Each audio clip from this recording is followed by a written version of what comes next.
Good day, kids! Our subject for today is science, and today I will discuss to you about how do light interacts with different materials. I am teacher Lani. Most essential learning competencies relate the ability of the materials to block, absorb, or transmit light to its use. Have you seen an artwork on a stained glass? Stained glass are seen in churches, art museums, and even in some houses. The design on stained glasses are achieved through the use of glasses with various colors and hues, making them a sight to behold. Visible light. The light that is visible to the human eye. It is the small part of the electromagnetic spectrum or EM, which affects our vision. The EM shows the entire range of waves present in our worlds. We will know more about this later on. Light. Light is propagated in space as electromagnetic waves. This is known as electromagnetic wave theory of light. The sun is the primary source of visible light. The visible light allows us to see the color that is not absorbed by the objects. For example, you see most plants as green because the leaves absorb all colors of the visible light except for green. To understand light further, you have to learn how it interacts with different objects. This branch of science is called optics. Optics is the study of refraction, reflection, absorption, and transmission of light. Refraction. It refers to the bending of light as it passes through different materials. For example, the pencil in the glass of water appears bent because of the different parts of the materials that interact with light. The part of the pencil that is not dipped in water interacts with the water. Light moves faster in air than in water. When light travels from air to water, its speed decreases. A medium is optically dense if it slows down the speed of light. This is why the pencil looks bent. Reflection. It refers to the bouncing back of light when it hits an object. Some objects with flat surfaces, like mirrors, reflect light in a straight, predictable way. Some objects with uneven surfaces, like rocks, reflect light in a scattered way. Absorption. It refers to the materials taking in light but not reflecting it back. When light strikes a black surface, it is absorbed by the surface and nothing is reflected. Transmission. It refers to the passing of light through some materials. When light passes through a glass window, it is transmitted to the other side, allowing the light to pass through the window. Different materials have different ways of transmitting light. Transparent materials allow all lights to pass through them. Clear plastic and glass windows are examples of transparent objects.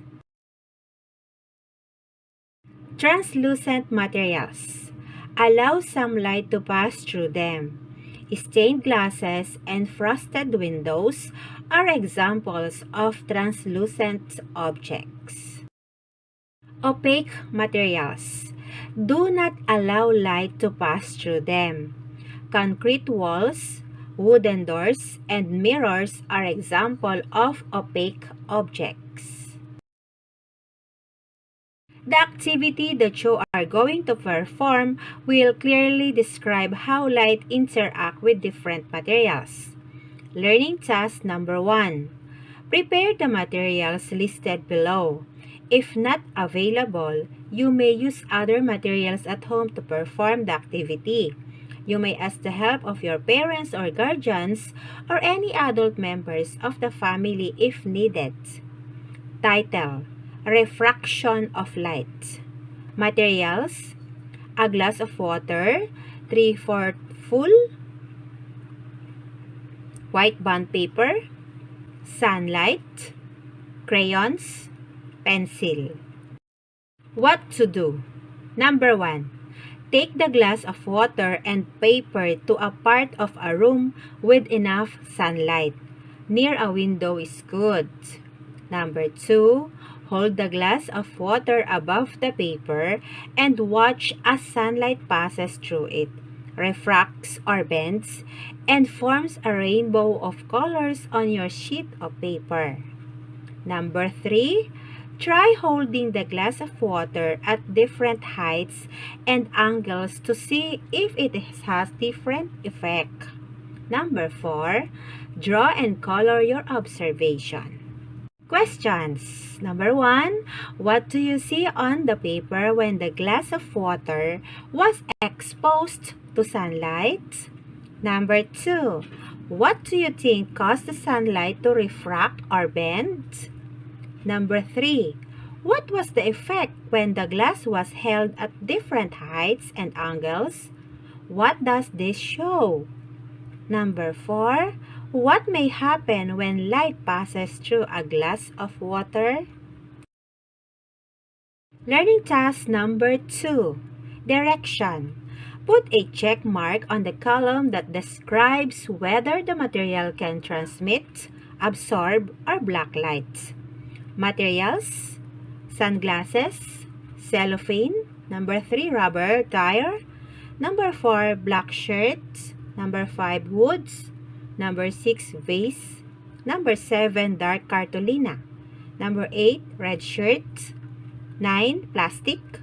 10, mirror.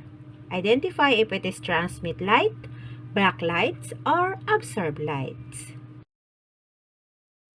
Learning task number 3. Use a Venn diagram to compare and contrast the following. A.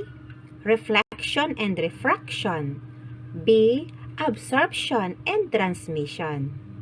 Learning task number 4. Direction. Draw an illustration of opaque, translucent, and transparent materials inside the column. Consider the rubric below in doing the tasks. 5 points. The drawing represents a clear understanding of the concept. 4 points. The drawing represents a somewhat clear understanding of the concept. 3 points. The drawing represents a quite clear understanding of the concept. 2 points. The drawing does not represent the concepts learned. 1 point. The drawing lacks detail. Learning task number 5. Matching type. Match the definition in column A with the concept in column B. Write the letter of your answer on your science notebook. Column A. Number 1. Primary source of light.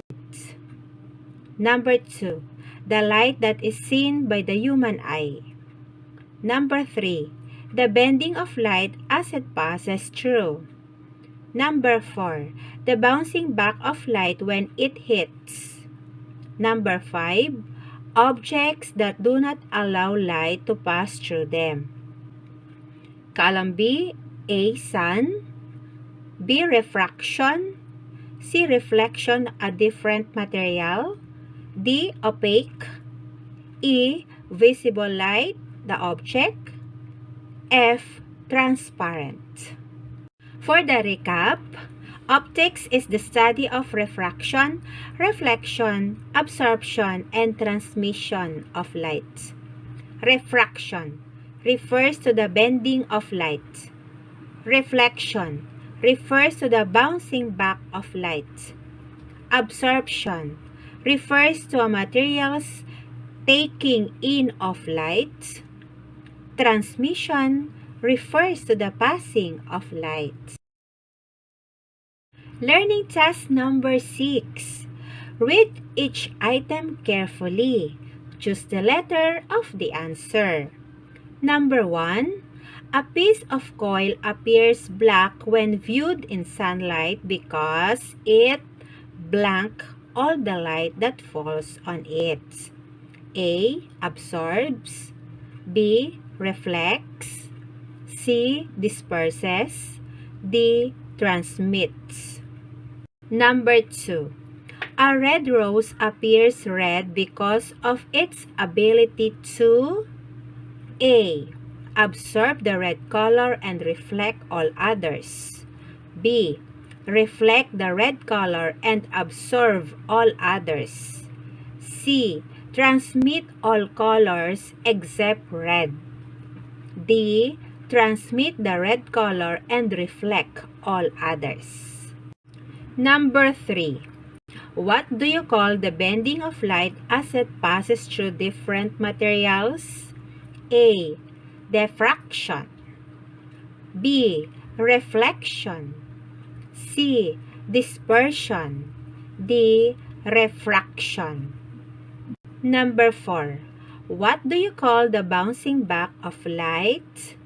A. Transmission. B. Reflection. C. Dispersion.